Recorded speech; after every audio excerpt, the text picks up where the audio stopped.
100 ಎಕರೆ ಎಸ್ಟೇಟ್ಗೆ ಒಡತಿ ನಾನು. ನನ್ನ ಕಾರಿನ ಧೂಳು ನೋಡಿದ್ರೂ ಜನ ನಡುಗುತ್ತಿದ್ದರು. ಆದ್ರೆ ಆ ದೊಡ್ಡ ಬಂಗಲೆಯಲ್ಲಿ ನನ್ನಷ್ಟು ಅಸಹಾಯಕ ಒಂಟಿ ಹೆಣ್ಣು ಬೇರೊಬ್ಬರಿರಲಿಲ್ಲ. ಗಂಡನಿಗೆ ಬರೀ ದುಡ್ಡಿನ ಹುಚ್ಚು, ನನಗೋ ಪ್ರೀತಿಯ ಹಸಿವು. ಬದುಕೆ ಒಂಥರ ಬೇಸರ ಮೂಡಿಸಿತ್ತು. ಅವತ್ತು ಭಾನುವಾರ. ತೋಟದ ಮನೆಯಲ್ಲಿ ಯಾರೂ ಇರಲಿಲ್ಲ. ನಾನೊಬ್ಬಳೇ ಇದ್ದೆ.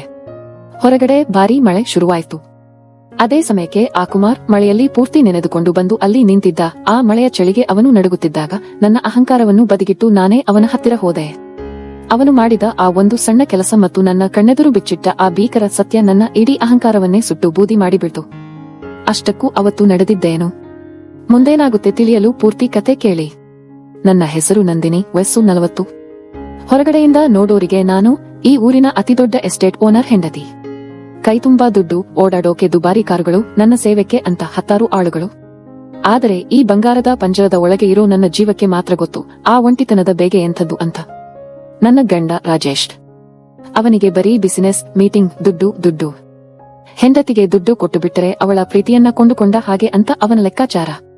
ತಿಂಗಳುಗಟ್ಟಲೆ ಪೇಟೆಯಲ್ಲೇ ಇರ್ತಾನೆ. ನಾನು ಈ ದೊಡ್ಡ ಎಸ್ಟೇಟ್ನ ಬಂಗಲೆಯಲ್ಲಿ ಒಬ್ಬಂಟಿಯಾಗಿ ಕಾಲ ಕಳೆಯಬೇಕು. ನನಗೆ ಈ ಹಳ್ಳಿಯ ಮಣ್ಣಿನ ವಾಸನೆ, ಇಲ್ಲಿನ ಜನರ ಒರಟುತನ ಯಾವುದೂ ಇಷ್ಟವಿಲ್ಲ. ನನ್ನ ಅಹಂಕಾರ ಮತ್ತು ದರ್ಪದ ಕೋಟೆಯೊಳಗೆ ನಾನು ಸೇಫ್ ಆಗಿದ್ದೀನಿ ಅಂದುಕೊಂಡಿದ್ದೆ. ಆದರೆ ಒಂದು ದಿನ ನನ್ನ ಆ ಒಂಟಿತನದ ಅರಮನೆಗೆ ಒಂದು ಹೊಸ ಆಟಿಕೆ ಬೇಕು ಅಂತ ಅನ್ನಿಸೋಕೆ ಶುರುವಾಯಿತು. ಆ ಆಟಿಕೆ ಬೇರಾರೂ ಅಲ್ಲ, ಈ ಮಣ್ಣಿನ ಮಗ ಕುಮಾರ್. ವಯಸ್ಸು ಕೇವಲ 22. ತನ್ನ ತಾಯಿ ಗೌರಮ್ಮನ ಜೊತೆ ಸೇರಿ ತನ್ನ ಸಣ್ಣ ಹೊಲದಲ್ಲಿ ಹಗಲು ರಾತ್ರಿ ಅಂತ ನೋಡದೆ ಮೈಬೆವರಿ ದುಡಿಯುವ ಒಬ್ಬ ಪ್ರಾಮಾಣಿಕ ಮುಗ್ಧ ರೈತ. ನಾನು ಆಗಾಗ ನನ್ನ ಕಾರಿನಲ್ಲಿ ಆ ದಾರಿಯಲ್ಲಿ ಹೋಗುವಾಗ ಅವನು ಹೊಲದಲ್ಲಿ ಕೆಲಸ ಮಾಡ್ತಿರೋದನ್ನ ನೋಡ್ತಾ ಇದ್ದೆ. ಅವನ ಮೈಕಟ್ಟು, ಅವನ ಕಣ್ಣುಗಳಲ್ಲಿರುವ ಆ ಮುಗ್ಧತೆ, ಎಲ್ಲಕ್ಕಿಂತ ಹೆಚ್ಚಾಗಿ ಆ ಮಣ್ಣಿನ ಮೇಲೆ ಅವನಿಗಿರುವ ಆ ನಿಸ್ವಾರ್ಥ ಪ್ರೀತಿ ನನ್ನನ್ನ ಎಲ್ಲೋ ಒಂದು ಕಡೆ ಸೆಳೆಯೋಕೆ ಶುರು ಮಾಡಿತು. ಅವನ ಆ ಮುಗ್ಧತೆಯನ್ನ ನನ್ನ ಕಂಟ್ರೋಲ್ಗೆ ತಗೋಬೇಕು, ಅವನ ಬದುಕಿನ ಜೊತೆ ಒಂದು ಸಣ್ಣ ಆಟ ಆಡಬೇಕು ಅನ್ನೋ ಒಂದು ವಿಕೃತವಾದ ಆಸೆ, ಇಲ್ಲಾಂದ್ರೆ ನನ್ನ ಒಂಟಿತನವನ್ನ ಕಳೆಯೋಕೆ ಒಂದು ಟೈಮ್ ಪಾಸ್ ಬೇಕು ಅನ್ನೋ ಸ್ವಾರ್ಥ ನನ್ನಲ್ಲಿ ಹುಟ್ಟಿಕೊಂಡಿತ್ತು.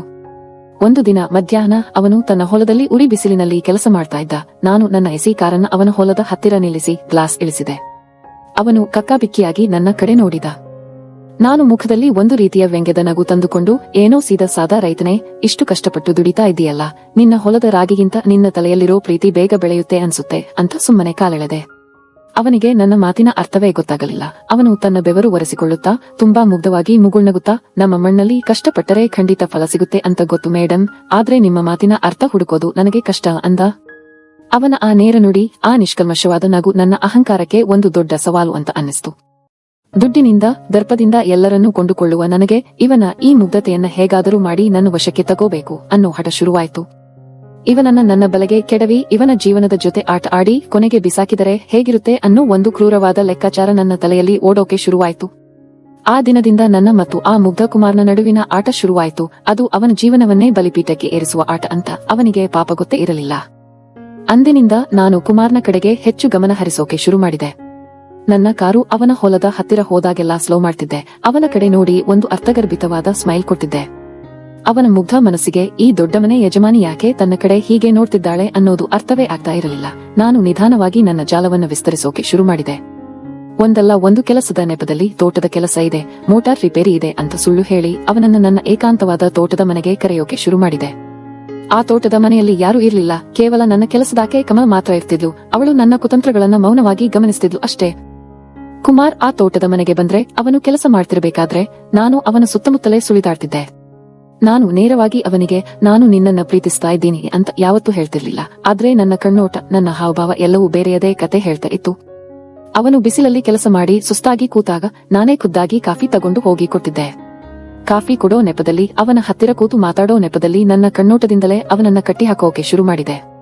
ನನ್ನ ದುಬಾರಿ ಸುಗಂಧ ದ್ರವ್ಯದ ವಾಸನೆ, ನನ್ನ ಮಾಡರ್ನ್ ಬಟ್ಟೆಗಳು, ನನ್ನ ಆಕರ್ಷಕ ಮಾತುಗಳು ಆ ಹಳ್ಳಿಯ ಮುಗ್ಧ ಹುಡುಗನನ್ನ ಒಂಥರ ಮಂತ್ರಮುಗ್ಧನನ್ನಾಗಿ ಮಾಡ್ತಿತ್ತು. ಅವನಿಗೆ ನನ್ನ ಈ ವರ್ತನೆ ನೋಡಿ ಸಿಕ್ಕಾಪಟ್ಟೆ ಗೊಂದಲ ಶುರುವಾಯಿತು. ಏನಿದು, ಇಷ್ಟು ದೊಡ್ಡ ಶ್ರೀಮಂತೆ ಎಸ್ಟೇಟ್ ಓನರ್ ಹೆಂಡತಿ ಯಾಕೆ ನನ್ನ ಜೊತೆ ಇಷ್ಟು ಕ್ಲೋಸ್ ಆಗಿ ಮಾತಾಡ್ತಾರೆ? ಇದು ನನಗಿರೋ ಗೌರವನೋ ಅಥವಾ ಬೇರೆ ಏನಾದ್ರೂ ಪ್ರೀತಿಯೋ ಅಂತ ತನ್ನೊಳಗೆ ತಾನೇ ಗಿರಕಿ ಹೊಡೀತಾ ಇದ್ದ ಅವನ ಆ ಗೊಂದಲನೇ ನನಗೆ ಬೇಕಾಗಿದ್ದು. ಅವನು ಗೊಂದಲದಲ್ಲಿದ್ದಷ್ಟು ನನ್ನ ಆಟ ಇನ್ನೂ ಮಜವಾಗಿರ್ತಿತ್ತು. ನಾನು ಅವನನ್ನ ಆಗಾಗ ಸುಮ್ಮನೆ ಹೊಗಳ್ತಾ ಇದ್ದೆ. ಗೊತ್ತಾ ಕುಮಾರ್, ನೀನು ಈ ಊರಲ್ಲೇ ತುಂಬಾ ಸ್ಪೆಷಲ್. ಇಲ್ಲಿರೋ ಬೇರೆ ಗಂಡಸರ ತರಹ ನೀನಲ್ಲ. ನಿನ್ನ ಜೊತೆ ಕೂತು ಮಾತಾಡ್ತಾ ಇದ್ರೆ ನನ್ನ ತಲೆನೋವು, ಟೆನ್ಷನ್ ಎಲ್ಲ ಮರೆತು ಹೋಗುತ್ತೆ. ನೀನು ತುಂಬಾ ಒಳ್ಳೆಯವನು ಅಂತ ಸುಳ್ಳು ಸುಳ್ಳೇ ಪ್ರೀತಿಯ ನಾಟಕ ಆಡ್ತಾ ಇದ್ದೆ. ಆ ಮಾತು ಕೇಳಿ ಅವನ ಮುಖದಲ್ಲಿ ಮೂಡುತ್ತಿದ್ದ ಆ ನಾಚಿಕೆ, ಆ ಖುಷಿ ನೋಡೋಕೆ ನನಗೆ ಸಿಕ್ಕಾಪಟ್ಟೆ ಖುಷಿ ಆಗ್ತಿತ್ತು. ಪಾಪ ಅವನಿಗೆ ನಾನು ಹೇಳೋದೆಲ್ಲ ನಿಜ, ಈ ಮೇಡಂಗೆ ನಾನು ಅಂದ್ರೆ ತುಂಬಾ ಇಷ್ಟ, ನನ್ನನ್ನ ಒಬ್ಬನೇ ಅಂತ ಗುರುತಿಸ್ತಾರೆ ಅನ್ನೋ ಭ್ರಮೆ ಶುರುವಾಗಿತ್ತು. ಆ ಭ್ರಮೆಯಲ್ಲೇ ಅವನು ನನ್ನ ಆಕರ್ಷಣೆಗೆ ಪೂರ್ತಿಯಾಗಿ ಶರಣಾಗೋಕೆ ಶುರು ಮಾಡಿದ. ದಿನ ಬೆಳಗಾದ್ರೆ ನನ್ನ ತೋಟದ ಮನೆ ಕಡೆ ಬರೋದು, ನನ್ನ ಒಂದೊಂದು ಮಾತಿಗೂ ತಲೆ ಆಡಿಸೋದು, ನನ್ನ ಕಣ್ಣಲ್ಲೇ ತನ್ನ ಪ್ರಪಂಚವನ್ನ ಹುಡುಕೋದು. ಹೀಗೆ ಅವನು ಸಂಪೂರ್ಣವಾಗಿ ನನ್ನ ಆಟದ ಗೊಂಬೆಯಾಗಿ ಬದಲಾಗಿದ್ದ. ನನ್ನ ಒಂಟಿತನ ಕಳೆಯೋಕೆ ನನಗೆ ಸಿಕ್ಕ ಬೆಸ್ಟ್ ಟೈಮ್ ಪಾಸ್ ಅವನು.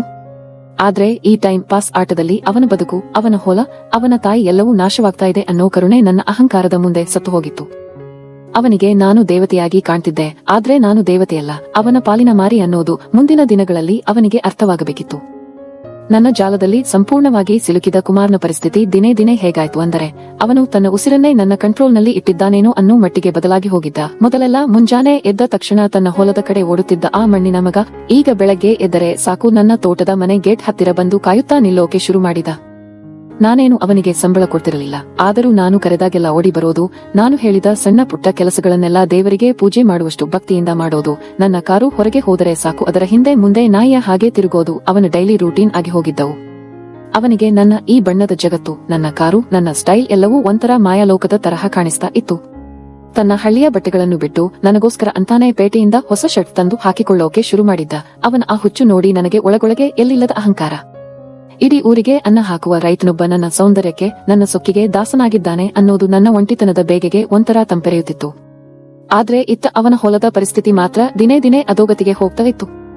ಸರಿಯಾದ ಸಮಯಕ್ಕೆ ನೀರು ಹಾಯಿಸದೆ, ಕಳೆ ಕೀಳದೆ, ಗೊಬ್ಬರ ಹಾಕದೆ ಅವನು ಅಷ್ಟೇ ಪ್ರೀತಿಯಿಂದ ಬೆಳೆಸಿದ್ದ ಪೈರೆಲ್ಲ ಬಿಸಿಲಿಗೆ ಒಣಗಿ ಕರಕಲಾಗೋಕೆ ಶುರುವಾಯ್ತು.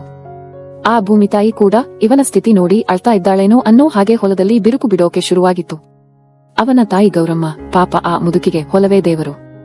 ದಿನ ಹೊಲಕ್ಕೆ ಹೋಗಿ ಆ ಒಣಗಿದ ಪೈರುಗಳನ್ನ ನೋಡಿ ಕಣ್ಣೀರು ಹಾಕ್ತಿದ್ದಳು. ಒಂದು ದಿನ ಕುಮಾರ್ ಮನೆಗೆ ಬಂದಾಗ ಆ ತಾಯಿ ಕಣ್ಣೀರು ಹಾಕುತ್ತಲೇ ಕೇಳಿದಳು, ಏನಪ್ಪಾ ಕುಮಾರ್, ನಮಗಿರೋದು ಆ ಒಂದೇ ಒಂದು ತುಂಡು ಭೂಮಿ, ಇಷ್ಟು ದಿನ ಅದನ್ನೇ ನಂಬಿಕೊಂಡು ಬದುಕಿದ್ವಿ, ಈಗ ನೋಡಿದ್ರೆ ಬೆಳೆ ಕಣ್ಣೆದುರೇ ಒಣಗ್ತಾ ಇದೆ, ನೀನು ಹೊಲದ ಕಡೆ ಯಾಕೆ ಬರ್ತಿಲ್ಲ, ಆ ದೊಡ್ಡ ಮನೆಯವರ ತೋಟದ ಕಡೆ ನಿನಗೇನು ಕೆಲಸ ಅಂತ ಅತ್ತಾಗ ಅವನು ಆ ತಾಯಿಗೆ ಸುಳ್ಳು ಹೇಳಿ, ಅದೆಲ್ಲ ನಿನಗೇನು ಗೊತ್ತು, ಸುಮ್ಮನಿರು, ಮೇಡಂ ನನಗೆ ಬೇರೆ ಏನೋ ಬಿಸಿನೆಸ್ ಮಾಡಿಕೊಡ್ತೀನಿ ಎಂದಿದ್ದಾರೆ, ನಾನು ಇನ್ಮುಂದೆ ಮಣ್ಣಲ್ಲಿ ಕೆಲಸ ಮಾಡಬೇಕಾಗಿಲ್ಲ ಅಂತ ಬೈದು ಅಲ್ಲಿಂದ ತಪ್ಪಿಸಿಕೊಂಡು ಬರ್ತಿದ್ದ. ಇನ್ನು ಅವನ ಪ್ರಾಣ ಸ್ನೇಹಿತ ಸೀನಾ, ಅವನಿಗೆ ಕುಮಾರ್ ನನ್ನ ಹಿಂದೆ ಸುತ್ತುತ್ತಿರುವುದು ಸ್ವಲ್ಪವೂ ಇಷ್ಟ ಇರಲಿಲ್ಲ. ಒಂದು ದಿನ ಸೀನಾ ಅವನಿಗೆ ದಾರಿಯಲ್ಲಿ ಅಡ್ಡಗಟ್ಟಿ ವಾರ್ನಿಂಗ್ ಕೊಟ್ಟಿದ್ದ, ಲೋ ಕುಮಾರ್, ನಿನಗೆ ತಲೆ ಏನಾದ್ರೂ ಕೆಟ್ಟಿದೆಯಾ, ಆ ದೊಡ್ಡಮನೆ ಮೇಡನ್ ಸಹವಾಸ ನಮಗ್ಯಾಕೋ, ಅವರು ದೊಡ್ಡವರು, ಕೋಟ್ಯಾಧೀಶ್ವರರು, ಅವರಿಗೆ ನಾವು ಬರೀ ಟೈಮ್ ಪಾಸ್ ಮಾಡೋಕೆ ಇರೋ ಆಟಿಕೆಗಳು ಅಷ್ಟೇ, ನಿನ್ನ ಹೊಲ ಒಣಗ್ತಿದೆ ನೋಡು, ಆ ಬೋರೇಗೌಡ ನಿನ್ನ ಹೊಲದ ಮೇಲೆ ಆಗ್ಲೇ ಕಣ್ಣಿಟ್ಟಿದ್ದಾನೆ, ನೀನು ಹೀಗೆ ಮಾಡಿದ್ರೆ ಆ ಜಿಪುಣ ನಿನ್ನ ಹೊಲಾನ ಕಬಳಿಸಿ ಬಿಡ್ತಾನೆ, ಹುಷಾರು ಅಂತ ಬುದ್ಧಿ ಹೇಳಿದ್ದ. ಆದ್ರೆ ಕುಮಾರ್ಗೆ ನನ್ನ ಮೇಲಿನ ಆಕರ್ಷಣೆ ಮತ್ತು ಮಮತೆ ಕಣ್ಣಿಗೆ ಪೂರ್ತಿ ಬಟ್ಟೆ ಕಟ್ಟಿತ್ತು. ಅವರು ಹಾಗಲ್ಲ ಕಣೋ, ಅವರಿಗೆ ನಾನಂದ್ರೆ ತುಂಬಾ ಇಷ್ಟ, ನನ್ನನ್ನ ತುಂಬಾ ಗೌರವಿಸ್ತಾರೆ, ಅವರ ಬಗ್ಗೆ ನೀನೇನಾದ್ರೂ ತಪ್ಪು ಮಾತಾಡಿದ್ರೆ ಹುಷಾರು ಅಂತ ತನ್ನ ಪ್ರಾಣ ಸ್ನೇಹಿತನ ಜೊತೆನೇ ಜಗಳ ಆಡಿ ಬಂದಿದ್ದ. ಅವನ ಆ ಕುರುಡು ನಂಬಿಕೆ, ನನ್ನ ಮೇಲಿನ ಆ ಭಕ್ತಿ ಮುಂದೆ ಅವನಿಗೆ ಎಂಥ ದೊಡ್ಡ ಶಿಕ್ಷೆ ಕೊಡುತ್ತೆ ಅಂತ ಅವನಿಗೆ ಪಾಪ ಕನಸಿನಲ್ಲೂ ಊಹಿಸಲು ಸಾಧ್ಯವಿರಲಿಲ್ಲ. ನಾನಂತೂ ಇದೆಲ್ಲವನ್ನು ದೂರದಿಂದಲೇ ನೋಡಿ ಸುಮ್ಮನೆ ನಗುತ್ತಿರಲಿಲ್ಲ. ನನಗೆ ಕುಮಾರ್ ಹೊಲ ಸಂಪೂರ್ಣವಾಗಿ ಹಾಳಾಗ್ತಿದೆ, ಆ ಬೋರೇಗೌಡ ಇವನ ಹೊಲ ಕಬಳಿಸಲು ಸ್ಕೆಚ್ ಹಾಕ್ತಾ ಇದ್ದಾನೆ ಮತ್ತು ಅವನ ತಾಯಿ ಗೌರಮ್ಮ ಪ್ರತಿದಿನ ಕಣ್ಣೀರು ಹಾಕ್ತಿದ್ದಾಳೆ ಅನ್ನೋ ವಿಚಾರ ಗೊತ್ತಿರಲಿಲ್ವಾ? ಖಂಡಿತವಾಗಿಯೂ ಗೊತ್ತಿತ್ತು. ಇಡೀ ಊರಿಗೆಲ್ಲಾ ವಿಷಯ ಹಬ್ಬಿರುವಾಗ ನನಗೆ ಗೊತ್ತಾಗದಿರಲು ಸಾಧ್ಯವೇ? ನನ್ನ ತೋಟದ ಮನೆಯ ಕೆಲಸದಾಕೆ ಕಮಲ ಕೂಡ ಒಂದು ದಿನ ನನ್ನ ಹತ್ತಿರ ಬಂದು ಧೈರ್ಯ ಮಾಡಿ ಹೇಳೇ ಬಿಟ್ಟಳು, ಅಮ್ಮಾವ್ರೆ ಕ್ಷಮಿಸಿ, ಆದ್ರೆ ಪಾಪ ಆ ಕುಮಾರ್ ಹುಡುಗನ ಲೈಫ್ ಯಾಕೆ ಹಾಳ್ ಮಾಡ್ತೀರಾ, ಅವನಿಗೆ ತಾಯಿ ಬಿಟ್ರೆ ಬೇರೆ ಯಾರೂ ಇಲ್ಲ, ನಿಮ್ಮ ಸಹವಾಸದಿಂದ ಅವನ ಹೊಲ ಮನೆ ಎಲ್ಲವೂ ಹಾಳಾಗ್ತಾ ಇದೆ, ದಯವಿಟ್ಟು ಅವನನ್ನ ಬಿಡ್ಬಿಡಿ ಅಮ್ಮಾವ್ರೆ ಅಂತ ಕೈ ಮುಗಿದು ಬೇಡಿಕೊಂಡಳು. ಆದ್ರೆ ನನ್ನ ಅಹಂಕಾರ ಮತ್ತು ಗಂಡನಿಂದ ಸಿಗದ ಪ್ರೀತಿಯ ಒಂಟಿತನ ನನ್ನನ್ನ ಸಂಪೂರ್ಣವಾಗಿ ಕುರುಡಿ ಮಾಡಿತ್ತು. ನಾನು ಕಮಲಳಿಗೆ ಕಟುವಾಗಿ ಬೈದು ಬಾಯಿ ಮುಚ್ಚಿಕೊಂಡು, ನಿನ್ನ ಕೆಲಸ ನೋಡು, ನನಗೆ ಬುದ್ಧಿ ಹೇಳೋಕೆ ಬಂದ್ರೆ ನಿನ್ನನ್ನ ಕೆಲಸದಿಂದಲೇ ತೆಗೆದು ಹಾಕ್ತೀನಿ ಅಂತ ವಾರ್ನಿಂಗ್ ಕೊಟ್ಟು ಸುಮ್ಮನಾಗಿಸಿದೆ. ಹೌದು, ನನಗೂ ಎಲ್ಲೋ ಒಂದು ಕಡೆ ತಪ್ಪು ಮಾಡ್ತಾ ಇದ್ದೀನಿ ಅಂತ ಅನ್ನಿಸ್ತಿತ್ತು. ಆದ್ರೆ ನನ್ನ ಗಂಡ ರಾಜೇಶ್ ನನ್ನನ್ನ ಕೇವಲ ಒಂದು ಶೋ ಪೀಸ್ ತರಹ ಟ್ರೀಟ್ ಮಾಡ್ತಿದ್ದ. ತಿಂಗಳುಗಟ್ಟಲೆ ಪೇಟೆಯಲ್ಲಿ ಬಿಸಿನೆಸ್ ಅಂತ ಇದ್ದು ನನಗೆ ಕೇವಲ ದುಡ್ಡು ಕಳಿಸ್ತಾ ಇದ್ದ. ಗಂಡನಿಂದ ಸಿಗದ ಆ ಅಟೆನ್ಷನ್, ಆ ಪ್ರೀತಿಯ ಕಾಳಜಿ ಇವನಿಂದ ಸಿಗ್ತಿದೆ ಅನ್ನೋ ಒಂದೇ ಒಂದು ಸ್ವಾರ್ಥ ಕಾರಣಕ್ಕೆ ನಾನು ಕುಮಾರ್ನ ಮತ್ತಷ್ಟು ಬಳಸಿಕೊಳ್ಳೋಕೆ ಶುರು ಮಾಡಿದೆ. ಅವನು ನನಗೋಸ್ಕರ ಊಟ ಕೂಡ ಬಿಡ್ತಿದ್ದ. ನಾನು ಮಧ್ಯಾಹ್ನ ತೋಟದ ಮನೆಗೆ ಬರಲು ಲೇಟ್ ಆದ್ರೆ ಬಿಸಿಲಲ್ಲಿ ಹಾಗೆ ಒಣಗುತ್ತಾ ಕಾಯ್ತಾ ಇರ್ತಿದ್ದ. ನಾನು ಹೇಳಿದ್ರೆ ನನ್ನ ಮೇಲೆ ನಂಬಿಕೆ ಇಟ್ಟು ತನ್ನ ಜೀವ ಕೊಡೋಕು ರೆಡಿ ಇದ್ದ. ನಾನು ಅವನ ಎಮೋಷನ್ಸ್ ಜೊತೆ, ಅವನ ಮುಗ್ಧತೆಯ ಜೊತೆ ಸಿಕ್ಕಾಪಟ್ಟೆ ಆಟ ಆಡ್ತಿದ್ದೆ. ಅವನಿಗೆ ನಾನು ಆಕಾಶದಿಂದ ಇಳಿದು ಬಂದ ದೇವತೆ ತರಹ ಕಾಣ್ತಿದ್ದೆ. ನಾನು ನಗುತ್ತಾ ಒಂದೆರಡು ಮಾತಾಡಿದ್ರೆ ಸಾಕು, ಅವನಿಗೆ ಸ್ವರ್ಗವೇ ಸಿಕ್ಕಷ್ಟು ಖುಷಿ ಆಗ್ತಿತ್ತು. ಆದ್ರೆ ವಾಸ್ತವದಲ್ಲಿ ಅವನು ನನಗೊಂದು ಬರೀ ಆಟಿಕೆಯಾಗಿದ್ದ, ನನ್ನ ಬೋರಿಂಗ್ ಲೈಫ್ಗೆ ಸಿಕ್ಕ ಒಂದು ಸಣ್ಣ ಎಂಟರ್ಟೈನ್ಮೆಂಟ್ ಅಷ್ಟೇ ಆಗಿದ್ದ. ದಿನಗಳು ಉರುಳಿದಂತೆ ಒಂದೇ ಆಟಿಕೆ ಜೊತೆ ಎಷ್ಟು ದಿನ ಅಂತ ಆಟ ಆಡೋಕೆ ಆಗುತ್ತೆ ಹೇಳಿ? ದಿನ ಬರೋದು, ನನ್ನ ಎದುರು ಕೈ ಕಟ್ಟಿ ನಿಲ್ಲೋದು, ಮೇಡಮ್ ಮೇಡಮ್ ಅಂತ ಹಿಂದೆ ಸುತ್ತೋದು. ಅವನ ಆ ಮುಗ್ಧತೆ, ಅವನ ಆ ಹಳ್ಳಿ ಸ್ಟೈಲ್ ನನಗೆ ನಿಧಾನವಾಗಿ ಬೋರ್ ಹೊಡೆಯೋಕೆ ಶುರುವಾಯ್ತು. ಮೊದಲಿದ್ದ ಆಕಿ ಈಗ ಇರಲಿಲ್ಲ. ಅವನ ಹರಿದ ಚಪ್ಪಲಿ, ಅವನ ಬೆವರಿನ ವಾಸನೆ ನನಗೆ ಈಗ ಕಿರಿಕಿರಿ ಅನ್ನಿಸೋಕೆ ಶುರುವಾಗಿತ್ತು. ಇದೆಲ್ಲ ಕೇವಲ ಒಂದು ದೊಡ್ಡ ಭ್ರಮೆ. ನನಗೂ ಅವನಿಗೂ ಆಕಾಶ ಭೂಮಿಗಿರೋ ಅಂತರ ಇದೆ. ನನ್ನ ಲೈಫ್ ಸ್ಟೈಲ್ ಬೇರೆ, ಅವನ ರೇಂಜ್ ಬೇರೆ ಅನ್ನೋದು ನನಗೆ ಮೊದಲಿನಿಂದಲೂ ಗೊತ್ತಿತ್ತು. ಆದ್ರೆ ಆ ಹುಚ್ಚು ಹುಡುಗನಿಗೆ ಇದು ಗೊತ್ತಿರಲಿಲ್ಲ. ಅವನು ಭ್ರಮೆಯ ಅರಮನೆಯಲ್ಲಿ ಕುಳಿತು ನಾನೇ ತನ್ನ ಸರ್ವಸ್ವ ಅಂತ ಅಂದುಕೊಂಡಿದ್ದ. ಆ ಭ್ರಮೆಯ ಅರಮನೆ ಇನ್ನು ಕೆಲವೇ ದಿನಗಳಲ್ಲಿ ಪೂರ್ತಿಯಾಗಿ ಕಳಚಿ ಬೀಳುವ ಸಮಯ ಹತ್ತಿರ ಬರ್ತಾ ಇತ್ತು.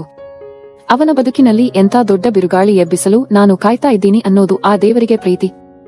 1 ತಿಂಗಳು ಕಳೆಯಿತು. ಹೌದು ಫ್ರೆಂಡ್ಸ್, ಯಾವುದೇ ಒಂದು ಹೊಸ ಆಟಿಕೆ ತಂದಾಗ ಮೊದಲ 4 ದಿನ ಅದನ್ನ ಸಿಕ್ಕಾಪಟ್ಟೆ ಮುದ್ದಾಡ್ತೀವಿ. ಆಮೇಲೆ ಅದನ್ನೇ ನೋಡಿ ನೋಡಿ ನಮಗೆ ಬೋರ್ ಆಗುತ್ತೆ. ಆಮೇಲೆ ಆ ಆಟಿಕೆನ ತಗೊಂಡು ಹೋಗಿ ಕಸದ ಬುಟ್ಟಿಗೆ ಅಥವಾ ಯಾರಿಗೂ ಬೇಡವಾದ ಮೂಲೆಗೆ ಬಿಸಾಕ್ತೀವಿ. ನನ್ನ ಲೈಫ್ನಲ್ಲಿ ಕುಮಾರ್ ಕತೆನೂ ಎಕ್ಸಾಕ್ಟ್ ಆಗಿ ಅಷ್ಟೇ ಆಗಿತ್ತು. 1 ತಿಂಗಳ ಕಾಲ ಅವನ ಮುಗ್ಧತೆ, ಅವನ ಭಕ್ತಿ, ಅವನ ಆ ಹಳ್ಳಿ ಸ್ಟೈಲ್ ಪ್ರೀತಿ ನನಗೆ ಟೈಮ್ ಪಾಸ್ ಮಾಡೋಕೆ ತುಂಬಾ ಮಜಾ ಕೊಡ್ತು. ಆದ್ರೆ ದಿನ ಕಳೆದಂತೆ ಅವನ ಅದೇ ಹಳೆ ದಿನಚರಿ, ಮೇಡಮ್ ನಿಮಗಾಗಿ ಜೀವ ಕೊಡ್ತೀನಿ ಅನ್ನೋ ಆ ಡೈಲಾಗ್ಸ್, ಅವನ ಬೆವರಿನ ವಾಸನೆ, ಆ ಹರಿದ ಚಪ್ಪಲಿ, ಇದೆಲ್ಲ ನನಗೆ ವಿಪರೀತ ಕಿರಿಕಿರಿ ಅನ್ನಿಸೋಕೆ ಶುರುವಾಯ್ತು. ಮೊದಲಿದ್ದ ಆಕಿ ಈಗ ಉಳಿದಿರಲಿಲ್ಲ. ಇದೇ ಟೈಮ್ಗೆ ಸರಿಯಾಗಿ ಬೆಂಗಳೂರಿಂದ ನನ್ನ ಗಂಡ ರಾಜೇಶ್ ವಾಪಸ್ ಬರೋ ಟೈಮ್ ಬಂತು. ರಾಜೇಶ್ ಫೋನ್ ಮಾಡಿ ನಾಳೆ ಎಸ್ಟೇಟ್ಗೆ ಬರ್ತಾ ಇದ್ದೀನಿ, ದೊಡ್ಡ ಬಿಸಿನೆಸ್ ಪಾರ್ಟಿ ಇದೆ ಅಂತ ಹೇಳಿದ್ದ. ಆ ಕ್ಷಣದಿಂದ ನನ್ನ ತಲೆಯಲ್ಲಿ ಬರೀ ಆ ಪಾರ್ಟಿ, ನನ್ನ ದುಬಾರಿ ಸೀರೆಗಳು, ಮೇಕಪ್, ನನ್ನ ಸ್ಟೇಟಸ್ ಮೇಂಟೈನ್ ಮಾಡೋ ಲೆಕ್ಕಾಚಾರ ಶುರುವಾಯಿತು. ಈಗ ನನಗೆ ಈ ಕುಮಾರ್ನ ಅವಶ್ಯಕತೆಯೇ ಇರಲಿಲ್ಲ. ಅವನನ್ನ ನೋಡಿದ್ರೇನೆ ಒಂಥರ ಇರಿಟೇಷನ್ ಆಗ್ತಿತ್ತು. ಒಂದು ದಿನ ಬೆಳಿಗ್ಗೆ ನಾನು ತೋಟದ ಮನೆಯಲ್ಲಿ ಮೇಕಪ್ ಮಾಡಿಕೊಳ್ತಾ ಕೂತಿದ್ದೆ. ಕುಮಾರ್ ಎಂದಿನಂತೆ ಬಾಗಿಲ ಹತ್ತಿರ ಬಂದು ನಿಂತಿದ್ದ. ಅವನ ಕೈಯಲ್ಲಿ ಒಂದು ಸಣ್ಣ ಬಿದಿರಿನ ಬುಟ್ಟಿ ಇತ್ತು. ಆ ಬುಟ್ಟಿಯಲ್ಲಿ ಒಣಗಿ ಹೋಗ್ತಾ ಇದ್ದ ತನ್ನ ಹೊಲದಲ್ಲಿ ಹೇಗೋ ಕಷ್ಟಪಟ್ಟು ಉಳಿಸಿಕೊಂಡು ಬೆಳೆದಿದ್ದ ಮೊದಲನೇ ಬೆಳೆಯ ಕೆಲವು ಹಣ್ಣುಗಳು ಇದ್ವು. ತನ್ನ ಹೊಲದ ಮೊದಲ ಫಸಲನ್ನ ದೇವರಿಗೆ ಇಡೋ ಬದಲು ನನಗೆ ತಂದುಕೊಡಬೇಕು ಅಂತ ಅವನು ಅಷ್ಟು ದೂರದಿಂದ ಆಸೆಪಟ್ಟುಕೊಂಡು ತಂದಿದ್ದ. ತುಂಬಾ ಪ್ರೀತಿಯಿಂದ ಮುಖದಲ್ಲಿ ಒಂದು ಮುಗ್ಧವಾದ ನಗು ಇಟ್ಟುಕೊಂಡು ಬಂದು, ಮೇಡಮ್ ಇದು ನಿಮಗಾಗಿ, ನಮ್ಮ ಹೊಲದ ಮೊದಲನೇ ಹಣ್ಣುಗಳು, ನೀವೇ ಇದನ್ನ ಮೊದಲು ತಿನ್ನಬೇಕು ಅಂತ ತಂದೆ ಅಂತ ನನ್ನ ಕಡೆ ಆ ಬುಟ್ಟಿ ಚಾಚಿದ. ಅವನ ಕೈಗಳು ನಡುಗುತ್ತಾ ಇದ್ವು, ಕಣ್ಣಲ್ಲಿ ಅಪಾರವಾದ ಭಕ್ತಿ ಇತ್ತು. ಆದ್ರೆ ಆ ಕ್ಷಣದಲ್ಲಿ ನನ್ನ ತಲೆಯಲ್ಲಿ ರಾಜೇಶ್ ಬರೋ ಟೆನ್ಷನ್ ಇತ್ತು.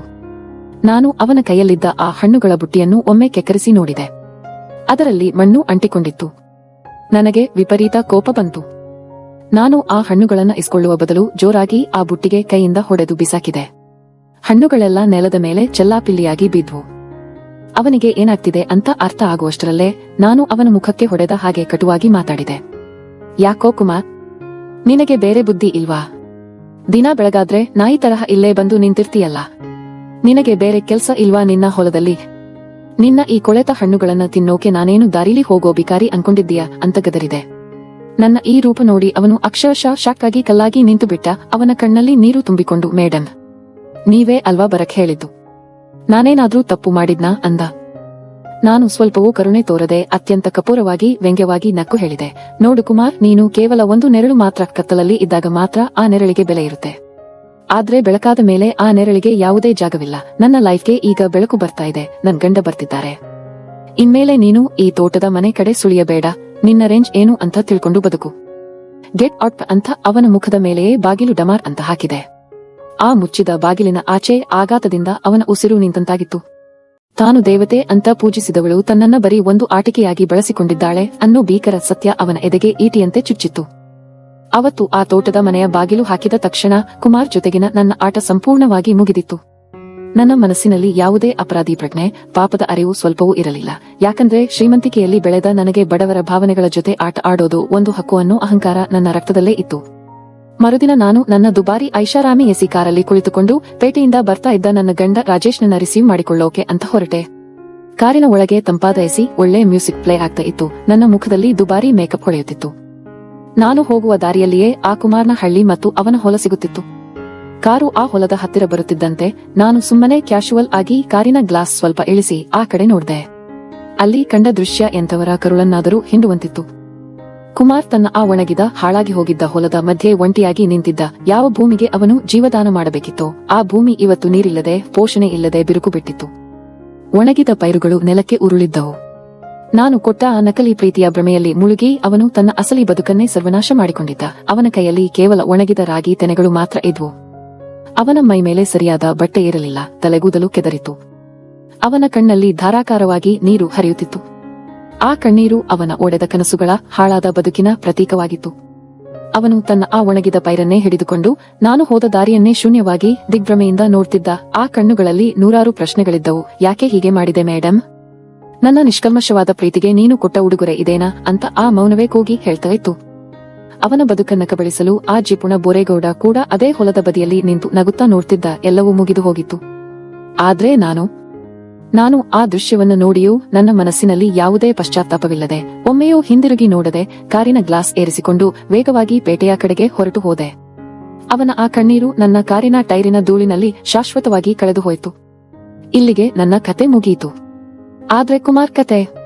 ಅವನು ತನ್ನ ತಾಯಿಯ ಕಣ್ಣೀರು ನೋಡಿ ಮಣ್ಣಿನಿಂದ ಮತ್ತೆ ಎದ್ದು ನಿಲ್ಲುತ್ತಾನಾ? ತನ್ನ ಭೂಮಿಯನ್ನ ಉಳಿಸಿಕೊಂಡು ಒಬ್ಬ ಗಂಡಸಾಗಿ ಮತ್ತೆ ಹೋರಾಡ್ತಾನ?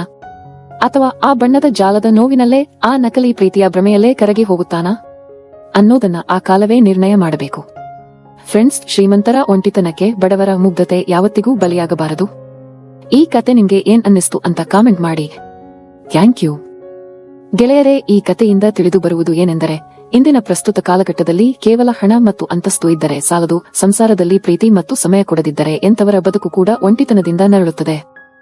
ಗಂಡನ ಪ್ರೀತಿಯಿಲ್ಲದ ಶ್ರೀಮಂತ ಮಹಿಳೆಯರು ಅಥವಾ ಪುರುಷರು ತಮ್ಮ ಒಂಟಿತನವನ್ನು ಕಳೆಯಲು ಮುಗ್ಧ ಮತ್ತು ಪ್ರಾಮಾಣಿಕ ಬಡವರ ಭಾವನೆಗಳ ಜೊತೆ ಆಟವಾಡುವ ಇಂತಹ ಸನ್ನಿವೇಶಗಳು ಇತ್ತೀಚಿನ ದಿನಗಳಲ್ಲಿ ಸಾಮಾನ್ಯವಾಗಿ ನಡೆಯುತ್ತಲೇ ಇರುತ್ತವೆ. ತಮ್ಮ ದುಡ್ಡು, ಅಧಿಕಾರ ಮತ್ತು ಸೌಂದರ್ಯದ ಬಲೆ ಬೀಸಿ ಪಾಪದ ಬಡವರನ್ನು ತಮ್ಮ ಟೈಮ್ ಪಾಸ್ಗಾಗಿ ಬಳಸಿಕೊಳ್ಳುತ್ತಾರೆ. ಆ ಮುಗ್ಧ ಜೀವಿಗಳು ಇದೇ ನಿಜವಾದ ಪ್ರೀತಿ ಎಂದು ನಂಬಿ ತಮ್ಮ ಅಸಲಿ ಬದುಕನ್ನು, ಹೊಲಮನೆಯನ್ನು, ತಂದೆ ತಾಯಿಯನ್ನು ಕಡೆಗಣಿಸಿ ಕೊನೆಗೆ ಬೀದಿಗೆ ಬೀಳುತ್ತಾರೆ. ಯಾವಾಗ ಶ್ರೀಮಂತರ ಬೇಸರ ಕಳೆಯುತ್ತದೆಯೋ ಅಥವಾ ಗಂಡ ವಾಪಸ್ ಬರುತ್ತಾನೋ ಆಗ ಆ ಮುಗ್ಧರನ್ನು ಕಸದ ಬುಟ್ಟಿಗೆ ಎಸೆದಂತೆ ಬಿಸಾಕುತ್ತಾರೆ. ಇದರಿಂದ ಹಾಳಾಗುವುದು ಆ ಶ್ರೀಮಂತರ ಬದುಕಲ್ಲ, ಬದಲಾಗಿ ನಂಬಿ ಕೆಟ್ಟ ಆ ಬಡವನ ಇಡೀ ಭವಿಷ್ಯ ಮತ್ತು ಆತನ ತಾಯಿಯ ಕಣ್ಣೀರು. ಇಂದಿನ ಯುವಕರು ಇಂತಹ ಬಣ್ಣದ ಮಾತಿಗೆ, ಕ್ಷಣಿಕ ಆಕರ್ಷಣೆಗೆ ಮತ್ತು ಶ್ರೀಮಂತಿಕೆಯ ಭ್ರಮೆಗೆ ಯಾವತ್ತೂ ಬಲಿಯಾಗಬಾರದು. ನಿಮ್ಮನ್ನು ನಂಬಿರುವ ತಾಯಿ ಮತ್ತು ನೀವು ಬೆವರು ಸುರಿಸಿ ದುಡಿಯುವ ಮಣ್ಣಿಗಿಂತ ದೊಡ್ಡ ಪ್ರೀತಿ ಈ ಪ್ರಪಂಚದಲ್ಲಿ ಬೇರೊಂದಿಲ್ಲ. ದೊಡ್ಡವರ ದರ್ಪಕ್ಕೆ ನಿಮ್ಮ ಸ್ವಾಭಿಮಾನವನ್ನು ಯಾವತ್ತೂ ಮಾರಿಕೊಳ್ಳಬೇಡಿ. ಬಣ್ಣದ ಜಗತ್ತಿನ ಹಿಂದೆ ಓಡಿ ಹೋದರೆ ಕೊನೆಗೆ ಉಳಿಯುವುದು ಶೂನ್ಯ ಮಾತ್ರ ಎಂಬುದು ಈ ಕಥೆಯ ದೊಡ್ಡ ಎಚ್ಚರಿಕೆ. ನೀತಿ: ಶ್ರೀಮಂತರ ಕ್ಷಣಿಕ ಒಂಟಿತನ ಕಳೆಯುವ ಆಟಿಕೆಗೆ ಬಡವರ ಮುಗ್ಧ ಬದುಕು ಯಾವತ್ತೂ ಬಲಿಯಾಗಬಾರದು. ಬೆವರು ಸುರಿಸಿ ದುಡಿಯುವ ಮಣ್ಣೇ ನಿಜವಾದ ಆಸ್ತಿ.